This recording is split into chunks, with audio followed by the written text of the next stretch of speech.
Salut à vous pauvres mortels et bienvenue dans ce nouveau numéro de Chris Comics Collection. Aujourd'hui je vais vous présenter 8 comics que j'ai lus récemment et on commence tout de suite avec le tome 2 de Miss Marvel chez Panini Comics.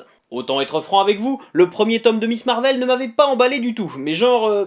pas du tout. J'avais trouvé le récit extrêmement classique, et bien que l'idée de mettre en avant une super-héroïne adolescente d'origine musulmane ait été présentée par beaucoup comme étant d'une incroyable originalité, je n'y ai vu qu'une réactualisation des origines de Spider-Man, dans laquelle le geek maltraité par des ados BCBG est remplacé par une jeune fille qui peine à s'intégrer du fait de l'image que les autres ont de sa culture, et étouffée par les traditions d'une famille un peu trop protectrice qui n'est pas sans rappeler Tante May, le goût pour les tentacules en moins. Mais rassurez-vous, ce second tome m'a réconcilié avec Miss Marvel. Fini l'origin story trop classique malgré les apparences, Kamala Khan passe enfin à l'action. D'abord dans un team-up avec le mutant griffu Wolverine, puis accompagné de Guldor, le chien des Inhumains, qui lui sera d'un grand secours dans son combat contre l'Inventeur. Même si je ne suis définitivement pas le public visé par Miss Marvel, ce second tome, rythmé et tournant autour de la thématique du conflit entre les générations et de l'héritage laissé par ceux qui nous ont précédés, me laisse une bien meilleure impression que le premier volume. Au final, Miss Marvel c'est une bonne porte d'entrée pour les plus jeunes et pour ceux qui veulent découvrir les comics.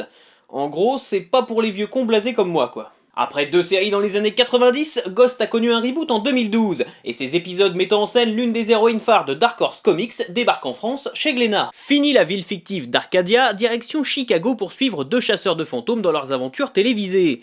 Quand les 2 compères invoquent, un peu par hasard, une belle jeune femme fantomatique capable d'arracher le cœur d'un homme à main nue, ils se voient bien malgré eux mêlés à quelque chose qui les dépasse.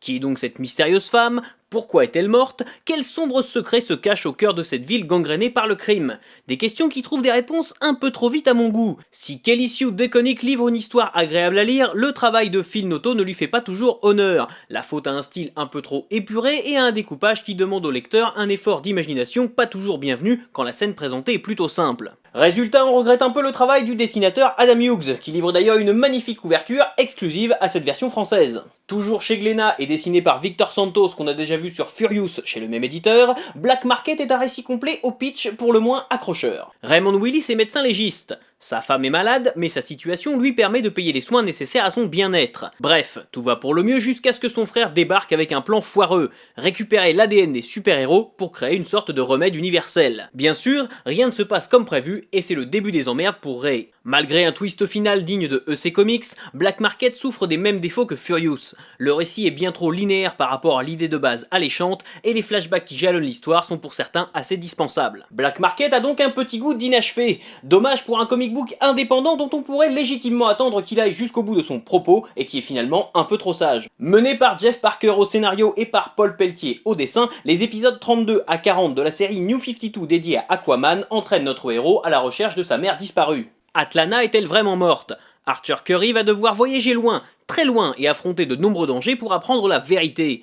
Un récit sans temps mort se nourrissant parfaitement de la mythologie de l'Atlantide, mêlant mystère, affrontements épiques et créatures gigantesques qui me confortent dans l'idée que Aquaman est vraiment l'une de mes séries préférées chez DC Comics.